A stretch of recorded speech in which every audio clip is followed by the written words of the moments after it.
along with several others that are putting on this summit here in Africa. It's hosted by the Kenya Supreme Court Chief Justice. We also have Pepperdine University, Religious Freedom Institute, and World Peace Foundation are co-sponsors of it as well.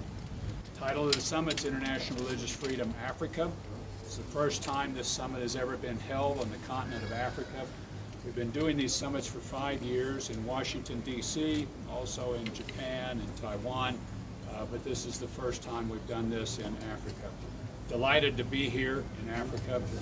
As I said, I co-chair this overall effort with Dr. Katrina Lantos Sweat. I'm a former senator, former ambassador for religious freedom to the United States, former governor of Kansas, and have worked on the issues of religious freedom for over 2 decades. Africa is such a key continent on the issue of religious freedom. This is a foundational human right. It's in the 1948 Charter of Human Rights, UN Charter of Human Rights. I believe it's a cornerstone human right.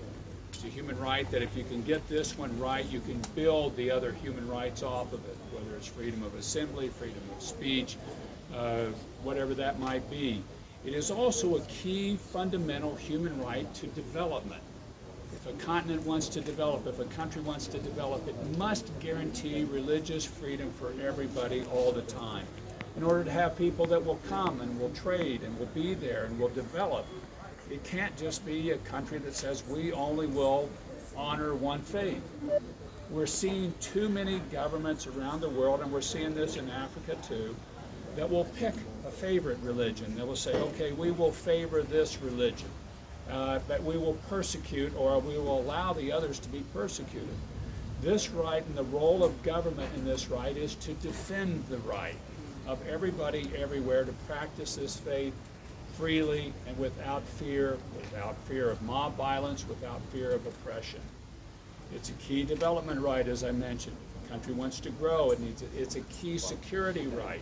If a country wants to have security for its own people, this must be protected by the government at all times and in all places. It's one of the toughest human rights to protect. It's the human right of the soul. People feel very passionately about this.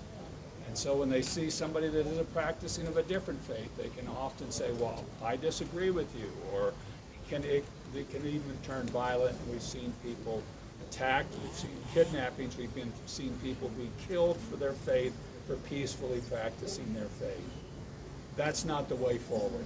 The way forward is to protect this right for everybody. And you may not agree, and